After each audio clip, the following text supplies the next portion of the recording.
नमस्कार, मी करिश्मा. एलव्ही न्यूजच्या बातमीपत्रामध्ये आपल्या सगळ्या दर्शकांचे अगदी मनापासून स्वागत. आपण पाहत आहात एलव्ही न्यूज.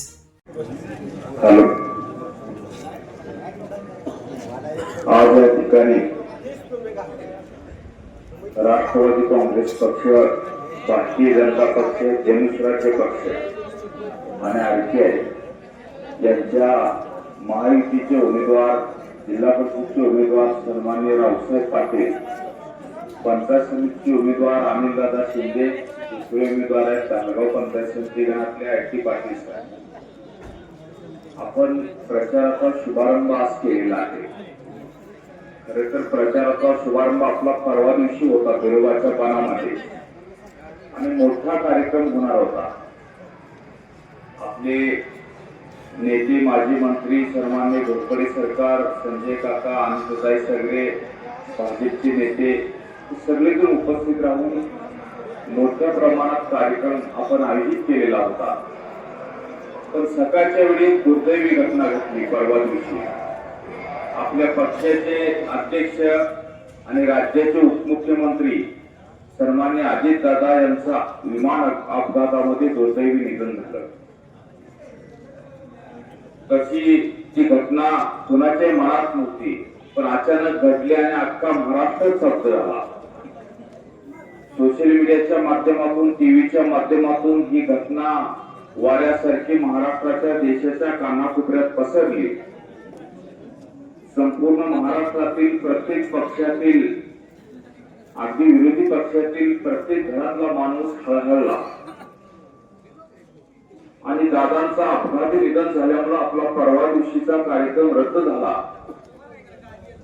2 दिवसाचा दुखवटा संपल्यानंतर काल दादांच्या पार्थिवावर अंत्यसंस्कार झाले आणि मनावर दगड ठेवून शेवटी निवडणुकीची प्रक्रिया, ही प्रक्रिया थांबत नाही.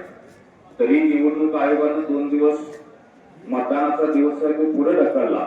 5 तारखेला मतदान होणार होतं ते 7 तारखेला ठेवलं. आपण सर्वजण हे दुःख मनात असतानाही या निवडणुकीला सामोरे जातोय आणि आज आपण घाटनांद्रेमध्ये प्रचाराचा शुभारंभ केलेला आहे. आता आपल्या सर्वांची एकच जबाबदारी आहे. जर अजितदादांना खरंच, अजितदादा कामाचा माणूस होता, बाप माणूस होता, अजितदादा शब्दाला पक्के होते, अजितदादांना खरंच श्रद्धांजली अर्पण करायची असेल तर अजितदादाच्या पक्षाच्या उमेदवारांना मोठ्या मताने विजयी केलं पाहिजे. अजितदादा यापुढे महाराष्ट्रात होतील अजितदादासारखं व्यक्तिमत्व असं मला तरी वाटत नाही. कारण 100 वर्षातून असा एखादाच माणूस घडतोय. दादांचं अपघातात निधन झाल्यानंतर सुद्धा दादांच्या सोबत असणारी कागदपत्र, लोकांनी दिलेली निवेदन हे वाऱ्यानं उडून गेली आणि अपघात स्थळी आपल्याला बघायला मिळाली. दादांनी सांगितलं होतं की माझ्या शरीरात प्राण असूपर्यंत, माझे हातपाय हलतात तोपर्यंत मी जनतेच्या सेवेत कायम राहील, कार्यरत राहील. आणि ते दादांनी खरं करून दाखवलं. या निवडणुकीच्या निमित्तानं मी दादांचे विचार आपल्याला जपायचे असतील तर दादांच्या पक्षाचं घड्याळ पुन्हा एकदा दिमागात विजयी करणं आपलं काम आहे.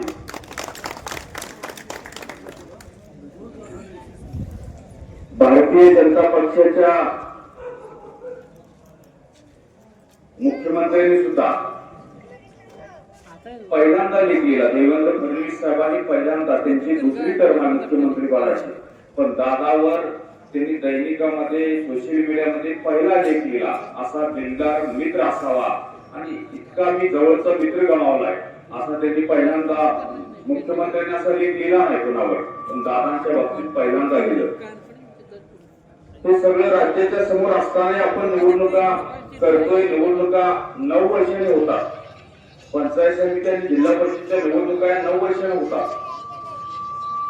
ओबीसीचं आरक्षण असेल, कोर्टातल्या सुनावण्या असतील, अशा अनेक मार्गांनी निवडणूक लांबत गेलेली आहे आणि 9 वर्षांना आपल्याला जिल्हा परिषद आणि पंचायत समितीमध्ये कामाची माणसं कोण याचा विचार करून ही माणसं कोण पाठवायला पाहिजे याचा विचार करायला लावणारा क्षण आलेला आहे. रावसाहेब पाटील जिल्हा परिषद आहेत, रावसाहेबच्या कामाबद्दल सांगायचं झालं तर ते चोरीचे सरपंच होते, उपसरपंच होते, सध्याचे मार्केट कमिटीचे उपसभापती आहेत. आपल्याला कधी जाता आलं तर चोरीची मध्ये जावा आणि रावसाहेब पाटलांनी केलेलं काम बघा. रावसाहेबनी गावामध्ये राजकारणामध्ये भाग घेतल्यानंतर गावचा चेहरा मोहरा बदलला. इतकं झपाटून काम केलं. गावामधले रस्ते बघा, मंदिरं बघा, पीव्ही ब्लॉक बघा, गटार बघा, इतका फंड आणला. खर तर तालुक्यातील कोणत्याच गावामध्ये इतका फंड गेला नसेल एवढा फंड रावसाहेब पाटलांनी चोरीची मध्ये आणला. प्रशासनाची चांगली जाण असणारा माणूस आहे. एखाद्या कामाचा पाठपुरावा कसा करावा, कामाच्या चिकाटीनं पाठपुरावा कसा करावा, फलोप कसा घ्यावा, हे एखाद्या कार्यकर्त्याने शिकायचं झालं तर ते रावसाहेब पाटलांच्याकडून शिका.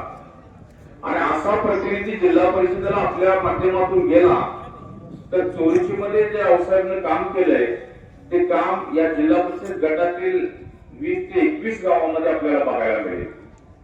म्हणून आता आपली जबाबदारी आहे, कामाचा माणूस कोण आहे त्या माणसाच्या पाठीशी उभा राहणं आपलं काम आहे. आपले दुसरे उमेदवार आहेत नागस पंचायत समिती गणातील अनिल दादा. पूर्वी ते पंचायत समिती उपसभापती होते. अगदी अनिल दादांशी बोलताना कधी माणसाला कधी ऊर्जा आणि स्पिरिट येते हे आम्हालाही समजत नाही. दादांच्या सोबत बऱ्याचदा भेट झाली, अनेक विषयावर चर्चा होती. खर तर अनिल दादा म्हणजे या घाट मात्याचा हिरा आहे.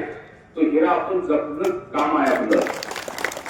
अनुभवी माणूस आहे. पूर्वी पंचायत समितीत काम केलंय. अनिल दादाला एक राजकारण माहिती आहे, समाजकारण माहिती आहे. अगदी शिवसेनेतून त्यांनी राजकारणाची सुरुवात केली होती. आणि अनिल दादा सारखा धडाकेबाज माणूस जर घाट माथ्यावर तुम्ही पुन्हा एकदा पंचायत समितीमध्ये पाठवला तर या घाट माथ्याचा विकास कामाला मोलाची मदत होणार आहे. हा झाला उमेदवारांच्या बाबतीत विषय. आता काय ढालगाव भागातील मंडळी सुद्धा आहे तिथं. दुसरे आपले ढालगाव पंचायत समिती गणातील पंचायत समितीचे उमेदवार आहेत ते वसंतदादा पाटील विद्यालयाचे सेवानिवृत्त मुख्याध्यापक ईश्वर तुकाराम पाटील उर्फ IT सर. त्यांचं शैक्षणिक क्षेत्रातलं काम अतिशय चांगलं आहे. त्यांनी हायस्कूल कसं चालवलं हे ढालगाव परिसरातील 4-5 गावांमध्ये तुम्हाला बघायला मिळेल. मुख्याध्यापक पदावर असताना ते सकाळी 9 वाजता ऑफिसमध्ये हायस्कूलच्या ऑफिसमध्ये हजर असणार म्हणजे असणार. त्यांचं काम इतकं प्रामाणिकपणे होतं. जे काम आहे ते निष्ठेने करणं, चतुर्थीने करणं आणि प्रामाणिकपणे करणं हा त्यांचा गुण आहे. आणि असा माणूस आपल्याला ढालगाव पंचायत समिती गणामध्ये आता पंचायत समितीचे उमेदवार म्हणून आहे. 3 उमेदवार अतिशय चांगले आहेत. आता या उमेदवारांना कुणाची मदत मिळणार आहे मी हे तुम्हाला सांगणार आहे. केंद्रात आपल्याला एनडीएचं सरकार आहे. केंद्रामध्ये एनडीएचं सरकार आहे. मला वाटतं केंद्रातले विषय आपल्याला काही बदल लागली एखाद्या दुसऱ्या कामाला लागू शकते. पाणी योजना असतील, बाकीच्या कुठल्या योजना असतील. पण राज्य सरकारकडे आपली भरपूर कामं असतात. राज्याची आपलं महायुतीचं सरकार आहे. भाजप आहे, आपले अजितदादांचा पक्ष आहे आणि एकनाथ शिंदे साहेबांचाही पक्ष आहे. त्यामुळे केंद्रात राज्यात जी सत्ता आहे त्याच सत्तेचे उमेदवार आपण इथं जर निवडून दिले तर आपल्या विकासाची एक्सपिरियन्स आहे ती सुपरफास्ट चालणार आहे. आपण यापुढे एक धोरण लक्षात घेऊया. आपल्याला फक्त राजकारण करायचं आहे, कोणाची तरी प्रतिष्ठा जपायची आहे का विकास कामाला मतदान करायचं आहे हे डोक्यात ठेवलं पाहिजे. कारण वर जे सत्ता कुणाची आहे त्या सत्तेच्या लिंकिंग मधलेच उमेदवार निवडून दिले तर आपली कामं फास्ट होणार आहेत, कामं गतीनं होणार आहेत. आणि एवढी एक गोष्ट जरी आपण डोक्यात ठेवली तरी आपण कुणाला मतदान द्यायचंय हे तुम्ही प्रत्येकाला विचारा. आणि त्या पद्धतीनं आता आपल्या 3 उमेदवारांचं एकच चिन्ह आहे घड्याळ. या घड्याळाच्या चिन्हासमोरील बटन दाबा आणि या 3 उमेदवारांना प्रचंड मताधिक्याने विजय करा एवढीच भावना व्यक्त करतो आणि मी इथं थांबतो. धन्यवाद. जय हिंद, जय भारत. चालू घडामोडींचे अपडेट्स जाणून घेण्यासाठी आपल्या LV न्यूज चॅनलला सबस्क्राईब जरूर करा, लाईक करा, शेअर करा व कमेंट देखील करा. बेल आयकॉनवर प्रेस करा व नोटिफिकेशन्स मिळवा. पाहत रहा फक्त LV न्यूज. मुख्य संपादक विलास उत्तम लोखंडे.